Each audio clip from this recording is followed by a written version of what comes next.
Hello students, welcome to Pugya Education. I am Arya Dubey and today in this video session we are going to discuss the chapter 15 of balance of payment. In this video specifically we are going to discuss short answer type questions. So let's get started with this video. पहला question है यहाँ पे what is balance of payment. Balance of payment को हम कैसे यहाँ पे define करेंगे। BOP is a statement of all transaction between entities in one country and the outside world over a specified period time such as quarter or a year। ठीक है, तो क्या होता है BOP? BOP एक ऐसा स्टेटमेंट है जहां पे आप सारे ट्रांजेक्शंस को रिकॉर्ड करते हैं between entities of one country. Entities of one country यानी कि रेसिडेंट फर्म, कंपनीज, गवर्नमेंट, सब इनके बीच में जो भी ट्रांजेक्शन हुए हो आउटसाइड वर्ल्ड के साथ, उन सारे ट्रांजेक्शंस को हम रिकॉर्ड करते हैं स्पेसिफाइड टाइम पीरियड पे, जैसे कि एक क्वार्टर या फिर एक year. It lists all the interactions between resident of one country and resident of other countries that involve businesses, organizations और governments। इसके अंदर सारे के सारे इंटरेक्शंस आते हैं जो रेसिडेंट के बीच हुए हो एक कंट्री के और बाकी रेसिडेंट्स के बीच में हुए हो अदर कंट्री के, जिसमें बिजनेसेस हो सकते हैं, ऑर्गेनाइजेशन हो सकती हैं और गवर्नमेंट हो सकती है।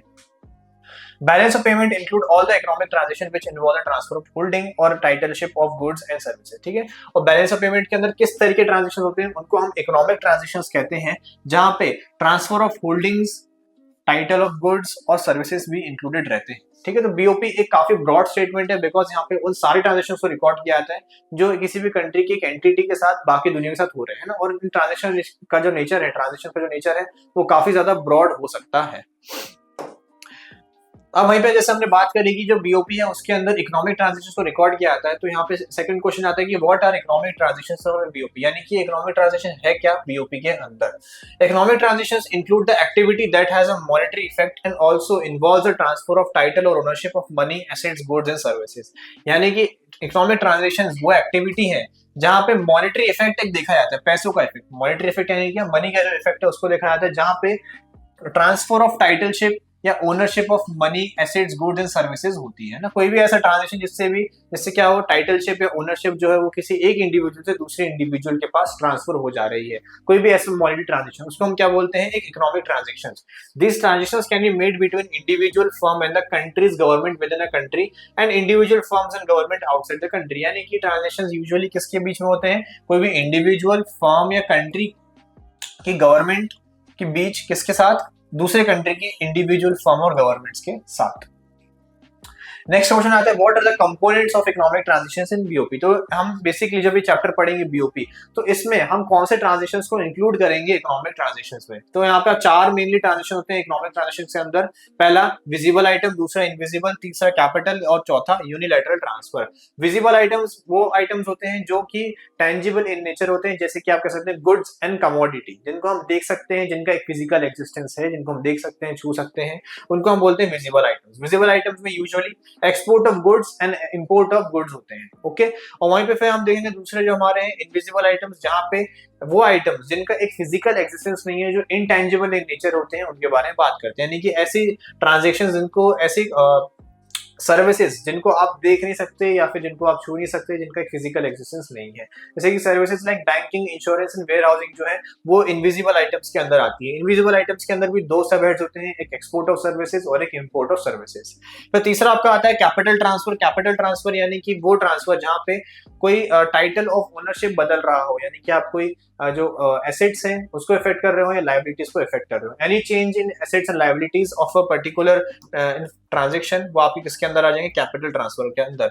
और चौथा है आपका यूनिलैटरल ट्रांसफर, जहां पे वन साइडेड ट्रांजेक्शंस को रिकॉर्ड किया जाता है। वन साइडेड ट्रांजेक्शंस यानी कि ऐसे ट्रांजेक्शंस जहां पे आपने कोई भी प्रोडक्टिव सर्विस जो है वो बिना रेंडर किए कुछ पैसा रिसीव किया या फिर आपने कोई पैसा वहां पे पे किया। ओके, यहाँ पे आप इसके बदले में कुछ भी और नहीं लेते हैं। जैसे फॉर एग्जाम्पल आपके कोई रिलेटिव अब्रॉड में रह रहे हैं और वो आपको कुछ पैसे भेज रहे हैं, है ना, उसके बदले में आपसे वो कुछ भी नहीं ले रहे हैं, तो वो आपको क्या हो जाएगा, एक यूनिलैटरल ट्रांसफर हो जाएगा। तो ये चारों के चार जो ट्रांजेक्शंस हैं ये मिलके बनाते हैं क्या, हमारे इकोनॉमिक ट्रांजेक्शंस। नेक्स्ट क्वेश्चन है यहाँ पे आपका what are unilateral transfers. These are one sided transaction that include transfer of goods and services without any claims for repayment, है ना। तो ये वन साइडेड ट्रांजेक्शंस हैं जिनको हम transfer of goods and services के लिए इस्तेमाल कर सकते हैं और इसमें कोई क्लेम नहीं रहता है प्रीपेमेंट का, यानी कि बदले में आप कुछ भी इसके बदले में नहीं मांगते हैं। ठीक है, ये वन साइडेड होते हैं नेचर में, इसको हम ट्रांसफर पेमेंट्स भी कह सकते हैं। For example a child studying abroad sends gifts to her parents, यानी कि कोई चाइल्ड है वो अब्रॉड में पढ़ रहा है और वहां से वो गिफ्ट्स भेजता है अपने पेरेंट्स को, तो ये क्या है, ये एक यूनिलैटरल ट्रांसफर जो है उसे कंसीडर किया जाएगा। It also considers grants and donation that one government sends to the other foreign government, यानी कि यहाँ पे ग्रांट्स और डोनेशन को भी कंसीडर किया जाएगा, जहाँ पे एक गवर्नमेंट जो है दूसरी देशी गवर्नमेंट को कुछ हेल्प भेज रही है in form of gifts and grants. Next question आता है what are the characteristics of balance of payment, क्या क्या कैरेक्टरिस्टिक्स होते हैं बैलेंस ऑफ पेमेंट के। सबसे पहला, it is the aggregation of all the transaction whether it is visible और इनविजिबल, यानी कि एक एग्रीगेशन है, यानी सारे के सारे वो ट्रांजैक्शंस को मिक्स करता है जिनका नेचर विजिबल हो या इनविजिबल हो, है ना। जैसे विजिबल यानी कि गुड्स और कमोडिटी की बात करी जाए, और इनविजिबल यानी कि सर्विसेज। दूसरा है it is prepared for a specific period generally annually, एक स्पेसिफिक पीरियड के लिए प्रिपेयर किया जाता है बैलेंस ऑफ पीरियड को, और यूजुअली वो कौन सा कितना टाइम होता है, वो एनुअली प्रिपेयर किया जाता है। एनुअली यानी हर साल एक अलग बैलेंस ऑफ पेमेंट जो है उसे क्रिएट किया जाता है। थर्ड है BOP is a comprehensive statement that encompasses visible, invisible and capital transfer, यानी बीओपी जो है वो कॉम्प्रिहेंसिव स्टेटमेंट है, यानी कि उसके अंदर सारे के सारे वो चीजें इंक्लूड की जाती हैं जहां पे विजिबल आइटम्स भी होते हैं, इनविजिबल भी होते हैं और कैपिटल ट्रांसफर्स भी होते हैं। नेक्स्ट क्वेश्चन है what is the structure of balance of payment, balance of payment का किस तरह का स्ट्रक्चर होता है। BOP follows the double entry system to record transaction with the rest of the world, thus BOP account has two sides, ठीक है। तो BOP में जो है कौन सा सिस्टम फॉलो किया जाता है, डबल एंट्री सिस्टम जो है उसको फॉलो किया जाता है, जिससे कि हम सारे ट्रांजैक्शंस जो है उनको रिकॉर्ड करते हैं with the rest of the world. Thus BOP account has two side, इसलिए बीओपी अकाउंट के जो है दो साइड्स होते हैं, एक होता है डेबिट साइड और एक होता है क्रेडिट साइड। डेबिट साइड पर आप देखेंगे it consist of all outflows और यूजेस ऑफ फॉरेन करेंसी, यानी कि डेबिट में क्या आते हैं, सारे के सारे वो आउटफ्लोज आते हैं ना। आप इसको अच्छे से याद रखना कि डेबिट साइड में सारे के सारे आउटफ्लोज इस्तेमाल आते हैं या फिर कोई भी फॉरेन करेंसी का अगर हम तब यूज कर रहे हो, और वहीं पे क्रेडिट साइड पे क्या आता है, it consist of all inflows और सोर्सेज ऑफ फॉरेन करेंसी, यानी कि सारे के सारे इनफ्लोज और या फिर वो ट्रांजैक्शन जिससे फॉरेन करेंसी जो है वो हमारे पास आ रही है।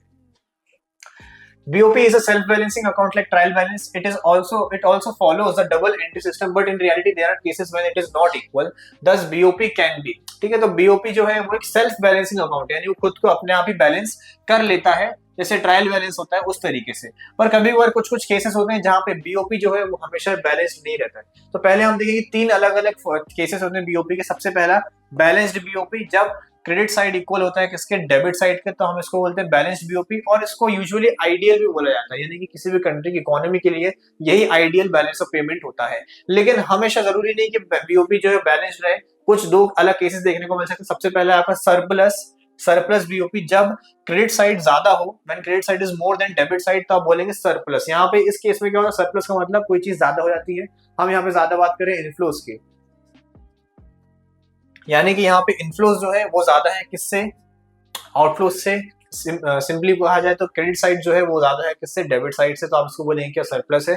वहीं पे तीसरा केस आपका यहाँ पे डेफिसिट है, जब कोई चीज कम हो जाती है या नेगेटिव वैल्यू में चली जाती है, एंड ये तब होता है जब क्रेडिट साइड कम हो किससे, डेबिट साइड से, यानी कि डेबिट साइड ने एक्सीड कर दिया किसको, क्रेडिट साइड को। और यूजुअली तब होता है जब आउटफ्लो जो है वो एक्सीड कर जाते हैं, आउटफ्लो ज्यादा हो जाते हैं और इनफ्लो कम रह जाते हैं। नेक्स्ट क्वेश्चन पे आते हैं what are the components of BOP, BOP के क्या क्या कंपोनेंट्स होते हैं, यानी कि अभी हमने देखा बीओपी में किन तरीके के इकोनॉमिक ट्रांजैक्शन को रिकॉर्ड किया जाता है, बीओपी में किस ट्रांजैक्शन को कहां पे रिकॉर्ड किया जाता है, यानी कि बीओपी में कौन सा सिस्टम फॉलो किया जाता है। लेकिन अब बीओपी खुद में ही कैसे क्लासिफाइड है, यानी कंपोनेंट्स क्या है बीओपी के। तो बीओपी मेनली दो अकाउंट्स पे डिवाइडेड है, एक आपका है करेंट अकाउंट और एक आपका है कैपिटल अकाउंट।